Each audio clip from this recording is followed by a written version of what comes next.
Notre édition spéciale consacrée à ces élections municipales continue, dernier de notre série de débats consacrés aux enjeux du scrutin par grande famille politique. On termine avec donc le camp macroniste. Est-ce l'étiquette la plus difficile à porter? On vient de l'évoquer. Pourquoi le parti Renaissance a-t-il choisi de présenter beaucoup moins de candidats qu'en 2020? Comment la ligne ni Rassemblement National ni France Insoumise sera-t-elle mise en œuvre entre les deux tours avant de répondre aux parts au Havre, où l'ancien Premier ministre Édouard Philippe joue aussi une partie de son destin national? Gaspard Bunel. Le Havre, sa plage, son port et sa figure emblématique. Bonjour à tous, est-ce que vous m'entendez? Oui, vous m'entendez. Édouard Philippe, en poste depuis 2010, ne compte pas quitter son siège et veut rempiler pour un troisième mandat. Nous prenons la campagne électorale au sérieux. Et en vérité, quand on dit nous prenons la campagne électorale au sérieux, c'est surtout qu'on prend les Havraises et les Havrais au sérieux. Derrière son attachement à la cité Océane, l'ancien Premier ministre d'Emmanuel Macron mène sa campagne à horizon 2027. Premier candidat déclaré à l'élection présidentielle dès 2024, il a fait de sa victoire havraise une condition pour la course à l'Élysée. Mais aujourd'hui, il tente de rassurer. Il est entièrement dévoué aux enjeux locaux. Je crois qu'avoir un enracinement local, avoir un chez-soi, avoir un endroit où on a appris, on a rencontré des gens, où on a transformé des choses, où parfois on a réussi et où parfois on a échoué. Être enraciné et détenir ce mandat de maire, c'est extrêmement précieux dans toute l'action politique. Annoncé deuxième au second tour en cas de triangulaire, Édouard Philippe tangue et voit la gauche contrarier ses plans. Vive la gauche! Ouais, merci. Bravo, monsieur. La forme. Oui. Me dites pas bravo tout de suite, on n'a pas encore gagné. Jean-Paul Lecoq, député communiste de Seine-Maritime, tient la barre d'une union des gauches, hors LFI. Ce serait tellement bien. Tellement bien. Là, c'est bien. Des fois, j'y crois pas trop, mais bon. L'ancien électricien axe sa campagne sur le logement, l'accès aux soins et la gratuité des transports. Lui ne veut pas entendre parler des élections nationales. Ma grand-mère a disait, faut jamais chasser deux lièvres à la fois. Après, peut-être qu'il n'a pas la même grand-mère que moi. Et même si, monsieur le journaliste, vous me posez la question de la question de nationalisation par Édouard Philippe, je vous répondrai le Havre. Je vous répondrai l'avenir des Havraises et des Havrais. Je vous répondrai les enjeux havrais sont pour nous la priorité. Un autre candidat tente d'exister dans ce scrutin local. Bonjour mesdames, le programme des élections, la liste de droite. Franck Keller, candidat d'extrême droite pour l'Union UDR Rassemblement National. Il fait campagne au Havre le week-end et officie en tant que conseiller municipal la semaine à Neuilly-sur-Seine, ce qui lui vaut l'étiquette de parachuté. C'est une blague, c'est quoi un parachutage? Qu'est-ce que ça veut dire quoi un parachutage? Est-ce que maintenant on juge les gens sur leurs origines? Si M. Philippe ou si la gauche veulent juger les gens sur leurs origines, c'est quand même assez paradoxal. Dans sa quête pour l'hôtel de ville, Franck Keller peut compter sur le soutien national de l'état-major de l'extrême droite. Jordan Bardella, Éric Ciotti ou encore Laurent Jacobelli, invité d'honneur de son meeting havrais. Devant plus de 200 électeurs, le porte-parole du Rassemblement national ne s'en cache pas. Les regards sont déjà tournés vers 2027. Et en 2027, nous sauverons ce pays que nous aimons. Mes amis, ici au Havre, vous allez écrire l'histoire. Avec un seul vote, on peut envoyer deux messages. Oui, Édouard Philippe doit être changé comme maire parce qu'il n'a pas fait le travail. Et oui, effectivement, on rejette la Macronie parce qu'il en est l'incarnation. Les Havrais, eux, espèrent la levée du brouillard politique le 22 mars prochain. Et voici la liste de tous les candidats à la mairie du Havre. Édouard Philippe, Jean-Paul Lecoq, Franck Keller, Charlotte Bourgogne pour LFI, Marie Le Sieux, liste citoyenne d'hiver gauche, une autre liste citoyenne d'hiver gauche menée par Sophie Zarifian et Magali Cauchois pour Lutte ouvrière.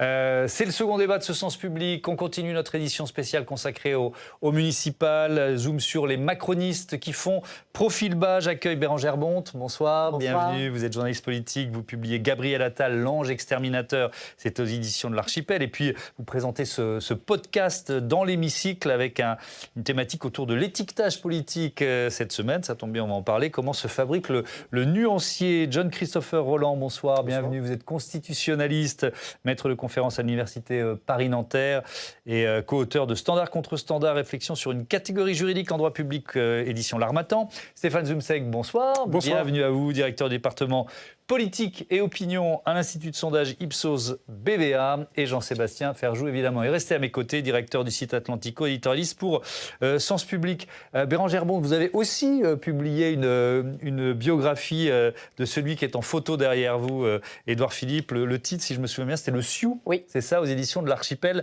La transition est facile. Quelle ruse a-t-il prévu dans ces derniers jours de campagne pour échapper au pire que certains sondages lui promettent? C'est sûr qu'il joue gros à plus d'un titre. Ça a été très bien expliqué. Moi, personnellement, à l'époque de cette enquête, je me suis beaucoup baladée au Havre, j'ai vu beaucoup de monde. Et je ne crois pas qu'au final, les Havrais sanctionnent. En fait, les Havrais réélisent leur maire. Ils l'ont fait avec Antoine Ruffnac pendant très longtemps. C'est une ville qui vote à gauche sur les scrutins nationaux, mais qui réélit ses maires. Alors, je peux me tromper, mais mais cela dit, c'est vrai que c'était sans doute l'horizon semblait plus dégagé, sans mauvais jeu de mots, ou sans jeu de mots, que ça. Et qu'est-ce qu'il a joué? Il a joué depuis 1 mois et demi. Il n'est pas sorti de sa ville, littéralement. On ne le voit pas dans les médias nationaux, jamais. Voilà, il s'est vraiment concentré depuis fin janvier. On ne l'a vu nulle part. Et c'est une des grosses différences d'ailleurs avec Gabriel Attal, pour le coup, dont on parlera peut-être après. Oui, évidemment, on va aussi parler de Gabriel Attal. Alors, il faut rappeler, pardon de poser une question aussi simpliste, jeune Christophe Roland, mais rien dans la Constitution n'interdirait à Édouard Philippe de se présenter à la présidentielle s'il perdait les municipales au Havre. Il y a quand même un symbole qui serait évidemment puissant. Oui, et d'ailleurs, il y a des exemples historiques assez symptomatiques. C'était le cas, par exemple, de Jacques Chirac, qui misait beaucoup sur l'élection en tant que maire de Paris pour le propulser à l'élection présidentielle. Et d'une certaine manière, alors, toute chose égale par ailleurs, je pense que Édouard Philippe mise beaucoup plus sur son rôle de maire, d'un maire du Havre. D'ailleurs, c'est comme ça qu'il est arrivé à Matignon en 2017, non pas comme un parlementaire chevronné, comme le maire du Havre, et que effectivement, vaut mieux se présenter par anticipation pour l'année prochaine comme un bon maire du Havre que comme un ancien de la Macronie. Jean-Sébastien ?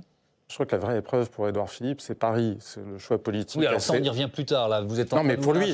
Non, mais moi, je ne vous parle pas de l'élection parisienne. Je vous parle de l'impact que ça a pour lui, pour son image, parce qu'il s'est mis dans un corner. Parce que de toute façon, il n'y a que des mauvaises solutions pour lui. Soit Pierre-Yves Bournazel fait perdre Rachida Dati, et pour la présidentielle, on dira, regardez, Édouard Philippe a fait perdre Rachida Dati. Soit Rachida Dati gagne malgré tout, mais ce sera en dépit d'Édouard Philippe, en quelque sorte. Soit, soyons fous, au 5e tour, Pierre-Yves Bournazel, c'était très atomisé, finit par être élu, et Édouard Philippe fait élire des gens qui gouvernent avec les macronistes de gauche. Quoi qu'il en soit, ce ne sera pas bon pour lui comme candidat à la présidentielle. C'est quand même un thème que j'avais prévu d'aborder un peu plus tard, mais c'est pas grave. Est-ce qu'il s'est effectivement placé dans un corner, pour reprendre l'expression, le vilain anglicisme de Jean-Sébastien Ferjou, peut-être en liant son sort havrais à son sort national. Premier aspect de la question, Stéphane Debzec. Et puis le deuxième, il faut peut-être rappeler que même s'il a baissé, il garde une popularité assez solide au niveau national. Est-ce qu'il y a un lien automatique, pas constitutionnel, mais automatique entre une éventuelle défaite au Havre et une non-candidature? Moi, je ne pense pas, parce que d'abord, il n'a pas été définitif dans ses déclarations. Il a juste dit que s'il était battu, il reconsidérait un certain nombre de choses. Il restait quand même dans le flou. Et je pense qu'il a eu bien raison de le faire. Même s'il devait y avoir il devait connaître une sorte d'accident électoral le 15 et surtout le 22 mars prochain, il lui reste plus d'1 an derrière. C'est beaucoup. Dans le sens, c'est suffisant pour se refaire quelque part une image. Oui, bien sûr que ça écornera son image, ce sera un coup d'arrêt quelque part à sa présidentialisation progressive qu'il a entamée il y a de nombreuses années maintenant. Enfin, c'est comme le plus ancien des possibles candidats à l'élection présidentielle de l'année prochaine. Moi, je pense qu'il aura suffisamment de temps, il aurait, en tout cas, là encore dans le cas d'une défaite, suffisamment de temps pour se refaire. Et parce que, puisque vous m'avez posé cette deuxième question, Édouard Philippe, l'avantage qu'il a sur les autres, pour l'instant, sur les autres candidats potentiels du centre droit et de la droite, c'est que quelque part, aux yeux d'une large majorité de ces Français, de ce bloc central, des gens qui vont du centre jusqu'à la droite non radicale, c'est presque le candidat naturel. Il a un avantage, c'est que ça a été le premier ministre d'Emmanuel Macron. Ça a été son premier allié politique. Ça n'a pas été son collaborateur. Les choses se sont mal finies, comme assez traditionnellement, entre lui et le président de la République. Mais il apporte des contingents de la droite, du centre-droit, dès le début du mandat d'Emmanuel Macron. Et dans l'esprit des gens du centre et de droite, c'est peut-être le plus crédible, celui qui a cette légitimité. Quand on voit ensuite dans le détail, nous on a ça dans notre baromètre mensuel, on compare, on demande aux Françaises et aux Français s'ils seraient satisfaits de l'accession à l'Élysée d'un certain nombre de candidats. L'avantage d'Édouard Philippe, c'est qu'il fait le plein au sein de ce qu'on appelait autrefois la Macronie. C'est le candidat favori, préféré en tout cas, de ces gens qui viennent de Renaissance, du Modem, d'Horizon, mais il est au même niveau que Bruno Retailleau, aussi au sein des Républicains. Donc c'est celui qui, pour l'instant, en tout cas, balaye le plus large au sein de ce spectre, de ce socle qui correspond en gros à un tiers de l'électorat français aujourd'hui. Donc vous nous confirmez un socle de popularité assez solide. Je reviens quand même sur la déclaration d'Édouard Philippe, sur le fait de lier les élections au Havre avec sa candidature présidentielle. C'était quand même assez clair. Enfin, ou alors j'ai mal compris, mais j'ai eu l'impression qu'il disait si je perds, je serai quoi, en mauvaise posture pour me présenter. Mais en fait, Édouard Philippe, c'est fondamentalement un maire. C'est-à-dire, d'abord, c'est quelqu'un qui a détesté être député, moi, il me le disait très clairement. Et c'est vraiment, le mouvement Horizon, il est né sur les bases d'un autre mouvement qui s'appelait la République des maires, avec toute une série de maires jupéistes, orphelins de la primaire du centre et de la droite de 2017, qui avaient fait bloc autour de lui quand il était Premier ministre, entouré, piloté par Christophe Béchu, le maire d'Angers. Et ce mouvement est né comme ça. Donc c'est plus qu'une élection annexe. Enfin, c'est vraiment central. Moi, je pense que ça va être compliqué pour lui. Encore une fois, je pense pas que... Moi, j'imagine qu'il sauvera sa tête à la mairie du Havre. Mais si ça n'était pas le cas, je crois que ce serait très compliqué de poursuivre. C'est vraiment son identité politique fondamentale. De réenclencher une candidature présidentielle. Et peut-être pour faire le lien entre justement les municipales et les présidentielles, vous l'avez dit, il a créé un parti de maires, un parti de notables locaux. Mais c'est pas forcément très habile dans une stratégie de présidentiable. Parce que regardez, le parti par excellence qui est là-dedans, c'est l'UDI. Sauf que quand vous êtes un parti de notables, ils veulent être réélus dans les mairies, ils veulent être réélus au Sénat. Et qu'en général, quand vous êtes à l'Élysée, vous perdez toutes les élections intermédiaires depuis 15-20 ans en France. Et donc créer un parti, vous avez des gens qui en réalité ne vont pas souhaiter que vous soyez élu parce qu'ils vont penser en premier lieu à leur propre sort, tous ces notables sur lesquels s'appuie Édouard Philippe. Est-ce le meilleur calcul politique ? Allez, il y a évidemment d'autres têtes d'affiche de la Macronie, pour reprendre cette expression qui se présente. On va évaluer leur chance tout de suite avec Alexandre Poussard. Rebonsoir Alexandre. Question simple, quelles sont les villes clés pour les macronistes dans ces élections municipales? Eh bien d'abord, il y a les villes à conserver pour les macronistes. Alors on a parlé du Havre, mais parmi les villes les plus importantes, il y a Nice, 5e ville de France, 338 000 habitants. Nice qui est dirigée par Christian Estrosi, qu'on voit sur cette image, le maire de Nice, membre du parti Horizon. Il se représente et il est soutenu par le Bloc central et les Républicains dans un duel qui s'annonce compliqué face à Éric Ciotti, soutenu lui par le Rassemblement national et son parti, l'UDR. Et si Christian Estrosi perd Nice au profit du RN, eh bien ce serait une défaite de poids pour le camp macroniste. Parmi les autres villes à conserver pour le Bloc central dans ces municipales, il y a toutes celles dirigées, Jean-Sébastien en parlait, par les maires du parti Horizon d'Édouard Philippe, notamment Angers, où le maire sortant Christophe Béchu, ancien ministre de l'écologie, a de fortes chances d'être réélu, tout comme le maire de Reims, Arnaud Robinet. Conserver la ville d'Ajaccio encore, c'est aussi un enjeu pour le parti d'Édouard Philippe. Et puis du côté de Renaissance, le parti de Gabriel Attal, moins d'enjeux dans les villes à conserver, si ce n'est Bayonne avec le maire sortant Jean-René Etchegaray. Et puis pour le parti Modem, évidemment, il y a la ville de Pau où François Bayrou, l'ancien Premier ministre, se représente pour un 3e mandat. Bon, on vient de parler des villes à conserver, il y a aussi quelques municipalités à conquérir. Et oui, et les macronistes misent beaucoup sur Bordeaux où se présente cet homme, Thomas Cazenave, l'ancien ministre des Comptes publics, ministre macroniste, et il a des chances de faire chuter le maire écologiste sortant Pierre Urmic. Tout devrait se jouer au second tour et cela s'annonce très serré. Le parti Renaissance espère aussi conquérir la ville d'Annecy en Haute-Savoie. Là encore, c'est un ancien ministre macroniste, Antoine Armand, qui pourrait l'emporter face au candidat de la majorité écologiste sortante. Et puis, il y a des villes clés pour le Bloc central qui sont dirigées par la gauche, qui pourraient basculer au profit de candidats qui sont soutenus par les macronistes et par les LR. C'est le cas de Lyon, où Jean-Michel Aulas, l'ancien président du club de foot de l'Olympique lyonnais, est candidat. Il est soutenu par le Bloc central et les LR et il est plutôt en tête largement dans les sondages face au maire écologiste Grégory Doucet. La ville de Tours, qui est actuellement également aux mains des écologistes, pourrait être reprise par Christophe Bouchet, soutenu par Renaissance et les LR.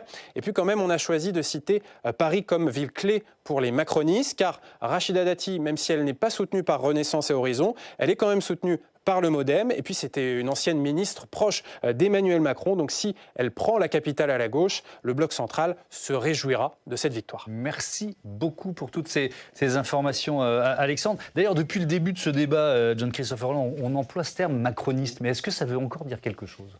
Déjà, sur l'étiquetage politique, dont on va sans doute parler un peu plus tard, quand on regarde au sens strict le parti Renaissance, c'est pour les conseillers municipaux, donc tout confondu, 600. Enfin, il n'y a pas beaucoup de candidatures en tout. Maintenant, si on l'élargit aux macronistes, donc on y rajoute le bloc central, Horizon, etc. Est-ce que ça veut dire quelque chose ? Il y a quand même. Alors, je ne veux pas empiéter non plus cette fois-ci sur ce qui pourrait être dit après, mais.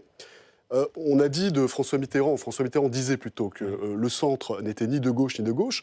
Ce qui se joue là quand même dans ce qu'on vient de voir par rapport à la Macronie de manière générale, c'est que la Macronie n'est ni de gauche non plus, puisque même dans les villes... Elle a perdu sa jambe gauche, quoi. Totalement. Alors, en plus de ça, ce qu'il faut voir aussi en demi-teinte derrière, c'est que puisque personne n'a réellement l'étiquette Renaissance, c'est 300 quelques listes sur les 700 à 800 communes où les partis peuvent s'implanter, puisque en dessous, on le sait, il n'y a pas de financement public, donc les partis ne s'impliquent moins dans les communes de moins de 9000 habitants.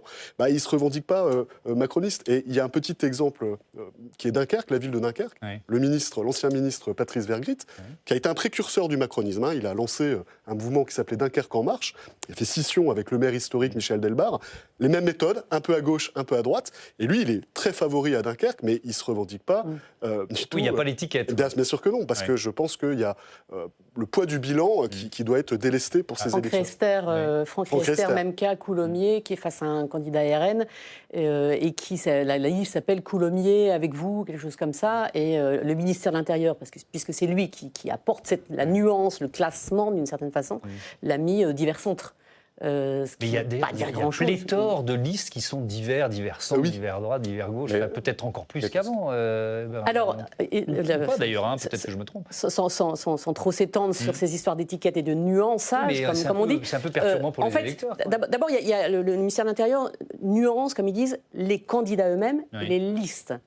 Un candidat LFI qui serait entouré d'LFI, ce serait une liste LFI. Une liste qui est une association de plusieurs partis devient plus volontiers divers centres, divers droites, divers gauches, etc. Et ça, c'est le ministère de l'Intérieur qui essaie, en fonction des déclarations du candidat, des déclarations du parti, de constituer quelque chose de lisible. Alors, si on regarde le parti Renaissance, donc dirigé par Gabriel Attal, il y a 24 têtes de liste Renaissance dans des villes de plus de 30 000 habitants. C'est 5 fois moins qu'il y a 6 ans.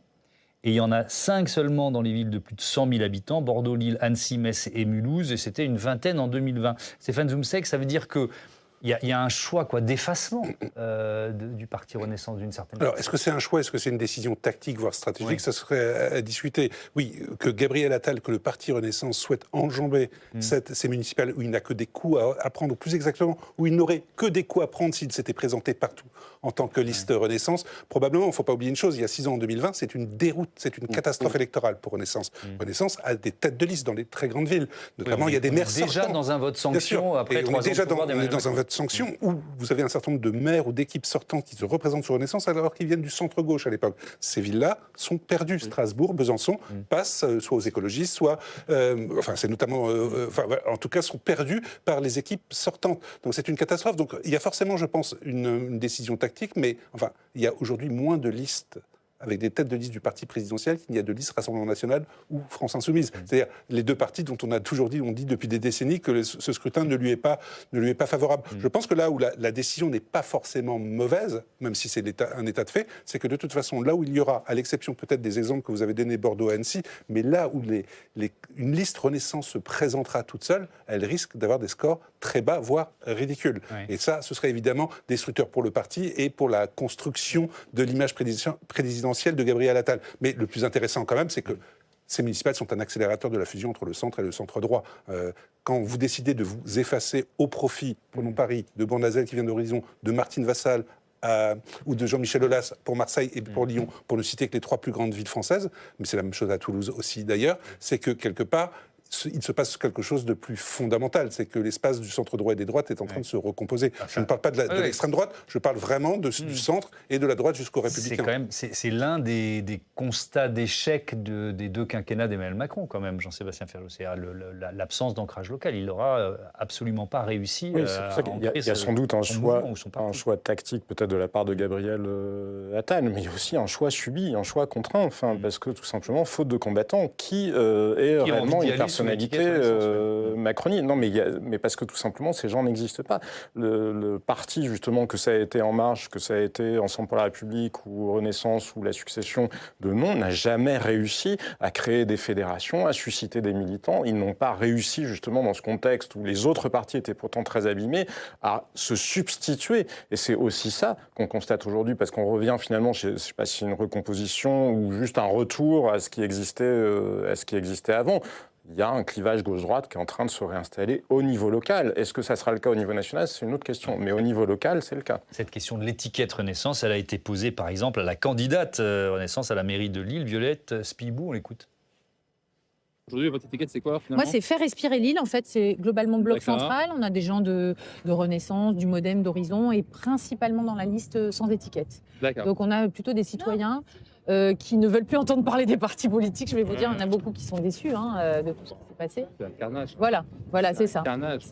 Alors, je cite évidemment tous les autres candidats à la mairie de Lille. Arnaud Deslandes pour le Parti socialiste, Violette Spilibou, on vient de la voir, Louis Delemaire, LR, Stéphane Bally, les écologistes, Damien Scali, NPA, Pierre Madelin, Lutte ouvrière, Mathieu Vallet pour le Rassemblement national, Beryl Ben Youssef, le Parti des travailleurs, et Laouaria Hadouche pour LFI. Est-ce que c'est déjà arrivé, John-Christophe Roland, qu'un parti au pouvoir gomme à ce point son étiquette? Vous voyez ce que je veux dire? Alors, traditionnellement, c'est parce que c'est une élection intermédiaire pour le parti présidentiel. C'est rarement un triomphe pour Oui, c'est rarement. On a souvent des échecs entre les deux termes du mandat.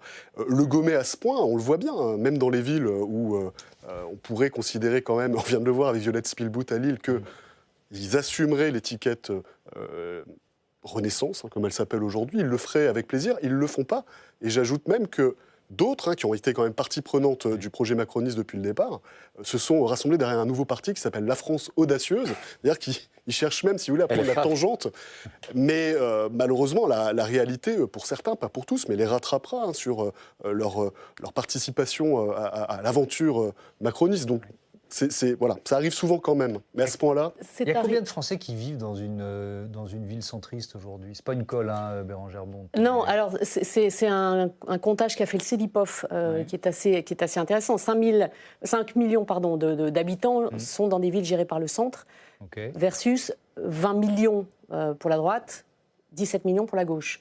Voilà, donc, ça donne des choses. Quoi. Évidemment, et quelques masses. Centaines de milliers pour LFI et le RN. Juste sur le déréférencement dans l'histoire, dans ce podcast que vous avez eu la gentillesse de citer, j'ai un invité qui est Guy Prunier, qui était un haut fonctionnaire pendant 30 ans du ministère de l'Intérieur, et qui raconte qu'au début des années 2000, Michèle Alliot-Marie est ministre de l'Intérieur, donc c'est le ministère de l'Intérieur qui gère ces nuançages, et elle était assaillie de demandes d'anciens du RPR qui depuis 30 ans étaient au RPR et demandaient à surtout faire disparaître cette étiquette. Visiblement, elle l'a accordée assez volontiers à pas mal de gens.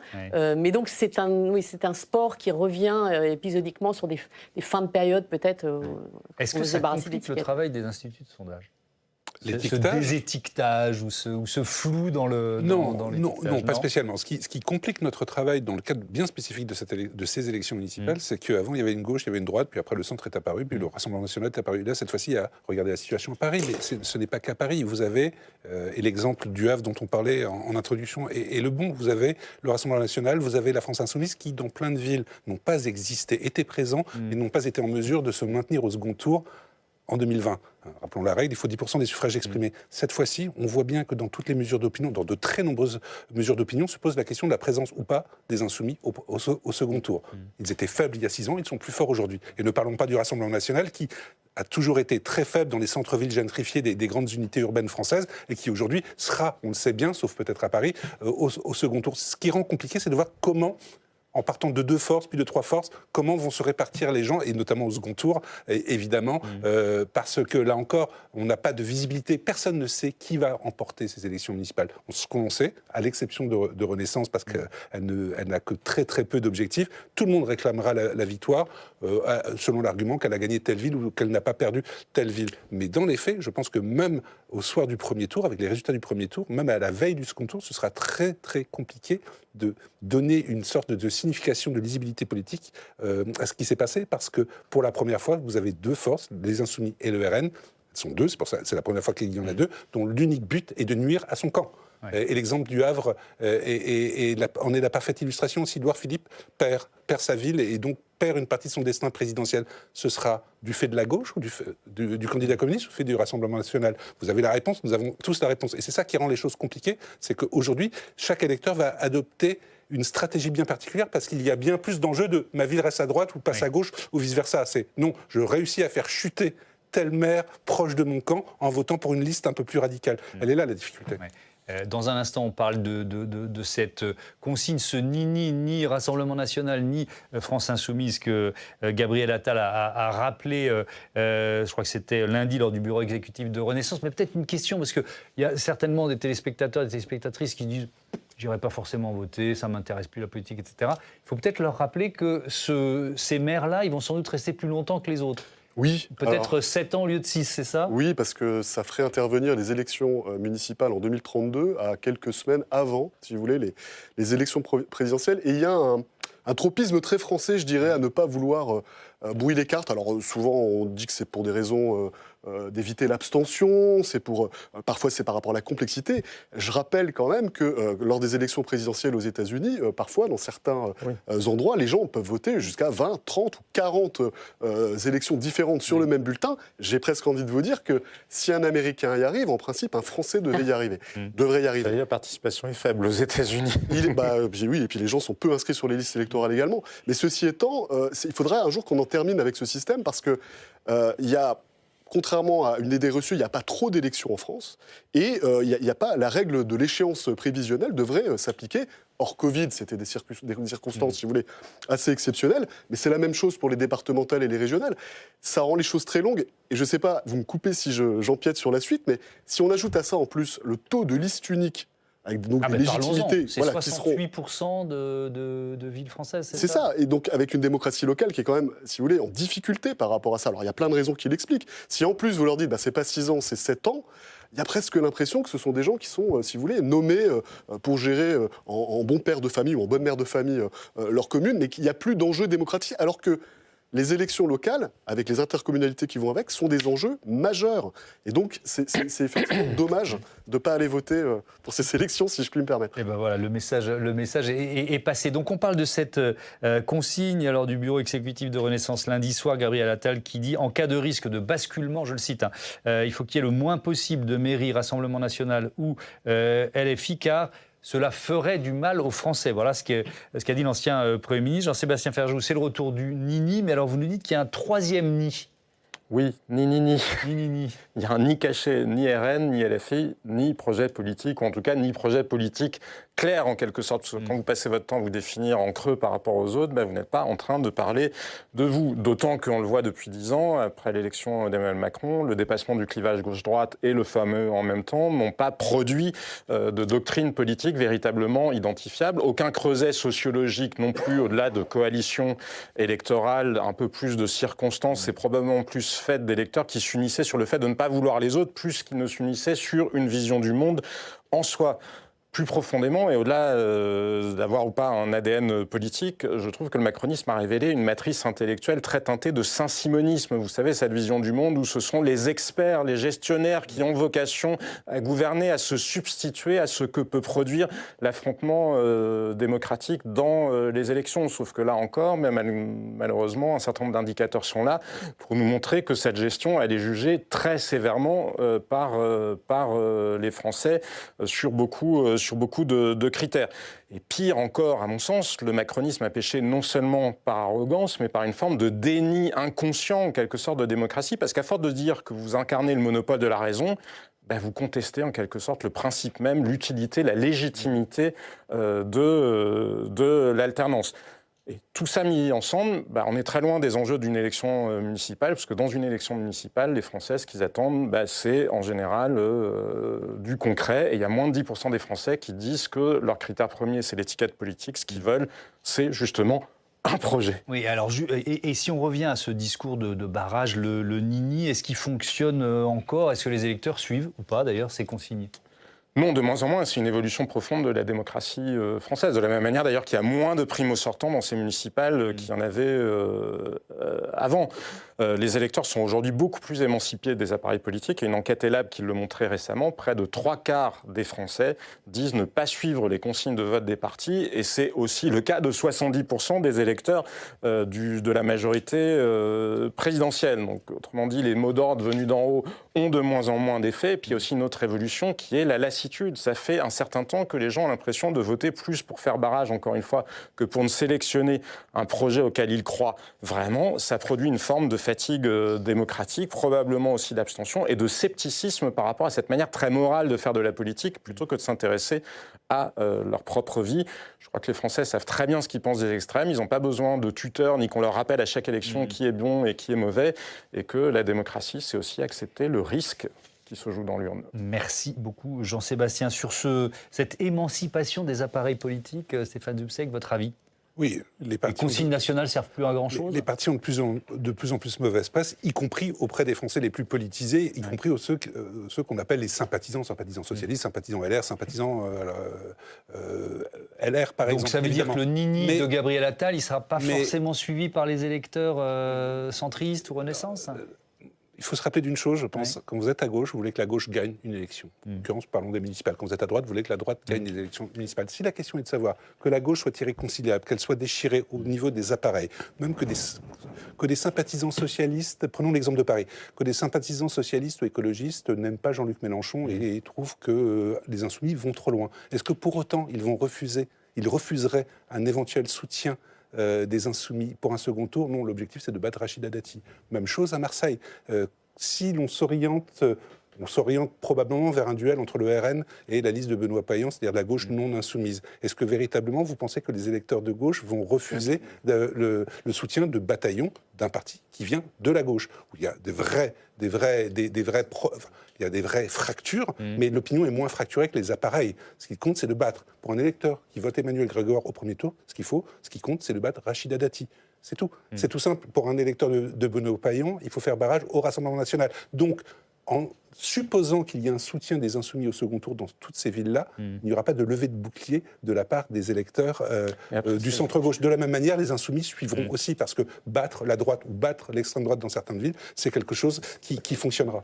Ça peut jouer quand même d'une autre manière, parce qu'il y a aussi les gens que vous faites sortir de l'abstention. C'est-à-dire que les électeurs de gauche, ils peuvent peut-être vouloir gagner, mais il y a aussi des électeurs qui disent « je ne vais pas y aller ». En revanche, là, vraiment, si c'est avec le soutien des Insoumis, j'irai voter précisément pour empêcher cette élection. Oui, mais le soutien des Insoumis, c'est pas la même chose qu'une tête de liste insoumise. Alors là, on est, ça se rejoint, mais puisqu'on est sur le nini. Mais je voudrais qu'on parle, puisque c'est lui qui pose cette consigne, Gabriel Attal. Il a clairement enjambé ce scrutin municipal dans sa stratégie, Germont. Oui, et puis si on parle de lassitude sur ce sujet-là, il est quand même un peu difficile à suivre, Gabriel Attal, parce que souvenez-vous de la dissolution, où là, il a choqué beaucoup dans son camp, et les élus et les électeurs, sur le fait d'appeler au désistement de ces candidats en faveur parfois de candidats du nouveau Front populaire, donc d'insoumis. Ça lui a vraiment été beaucoup reproché. Et alors, si on remonte encore un tout petit peu, il y a un an plus tôt, l'inverse, ou 6 mois plus tôt, l'inverse, c'est-à-dire il arrive à Matignon et il dit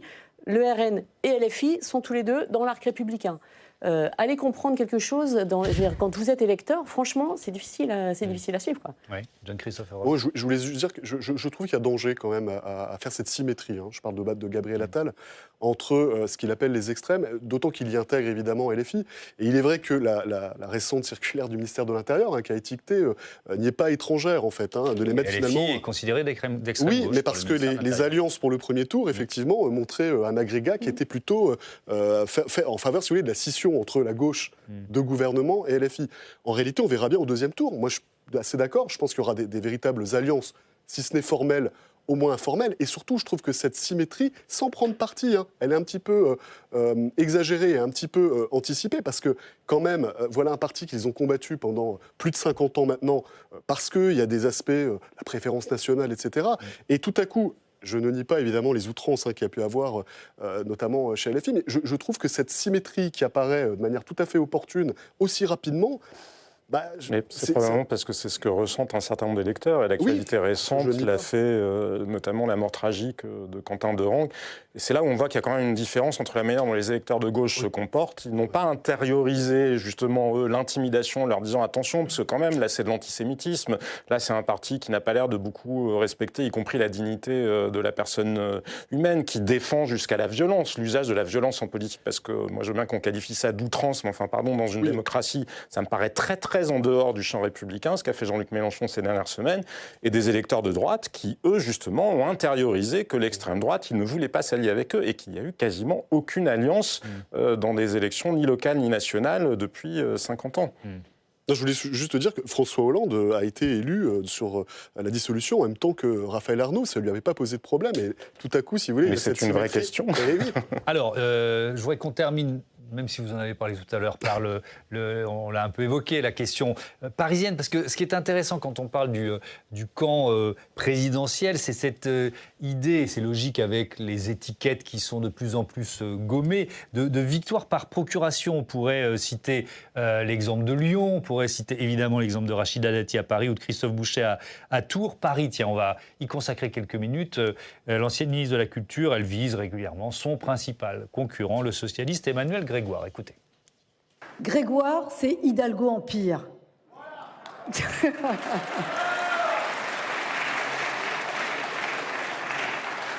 C'est la reconduction d'une équipe municipale qui a failli dans tous les domaines.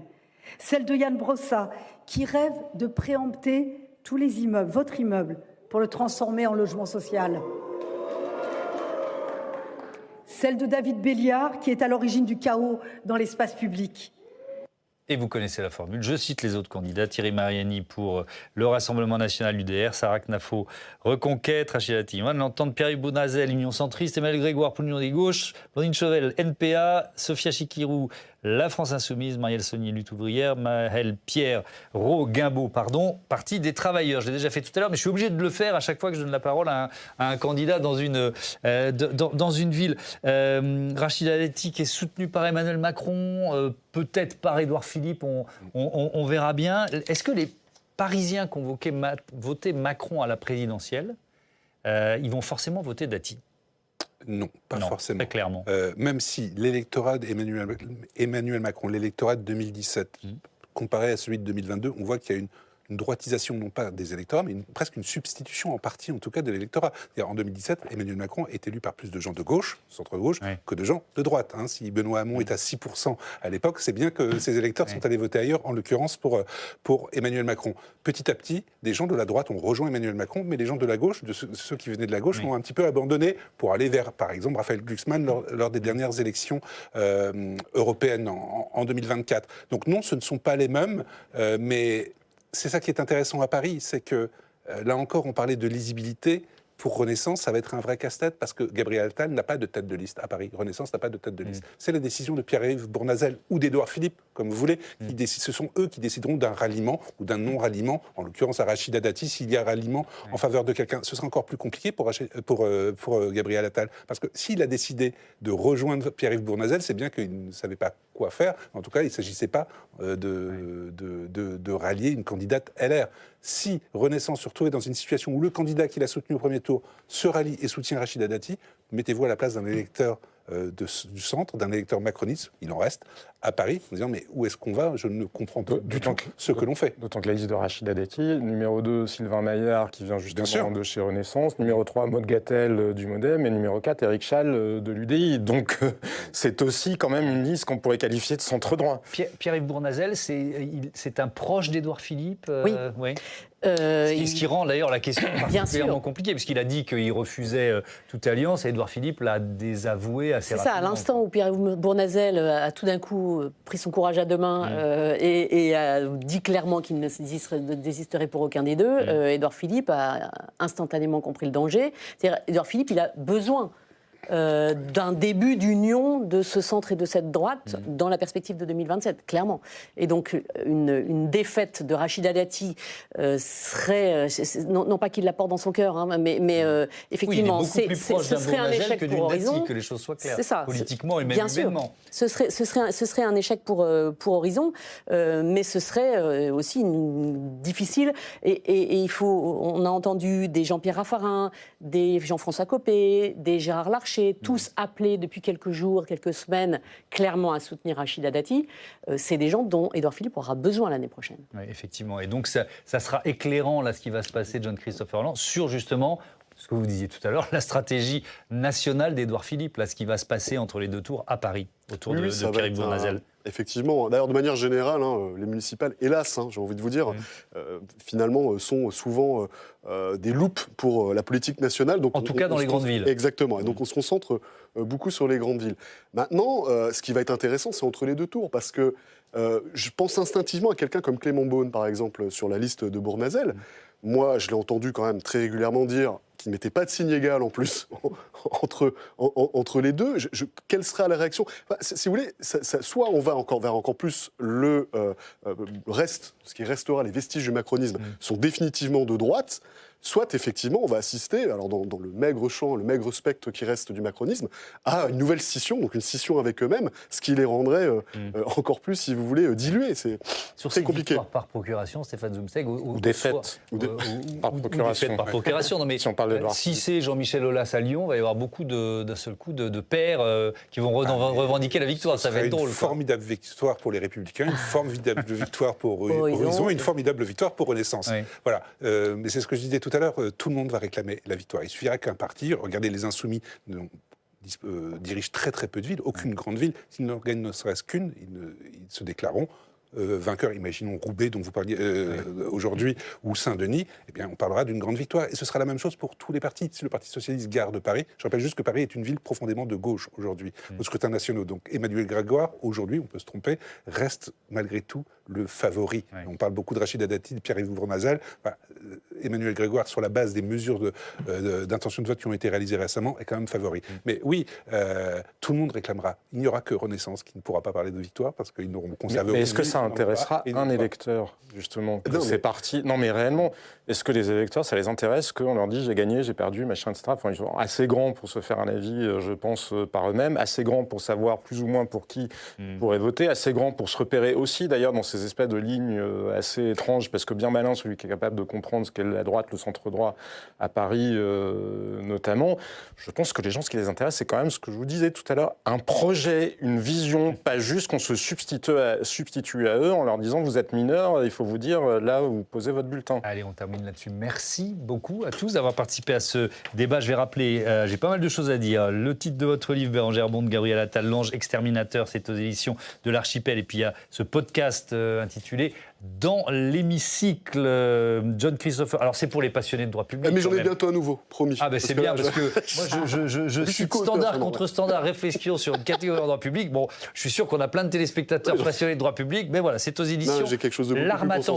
Vous portez, alors vous m'avez pris par surprise parce que moi je l'ai mise hier la jonquille, mais c'est super, ça m'offre l'occasion de dire qu'on est dans une période jusqu'au 22 mars où vous pouvez aider l'Institut Curie, une jonquille contre le cancer, soit en donnant 10 €, dont 10 par SMS au 92 002 ou alors en allant à l'adresse unejonquille-contre-le-cancer.fr. Merci encore. À demain sur notre antenne, 18h, 22h pour un nouveau Sens Public. D'ici là, bonne soirée et notez que Michel Barnier, le député LR de Paris, ancien Premier ministre, sera l'invité d'Oriane Mancini demain.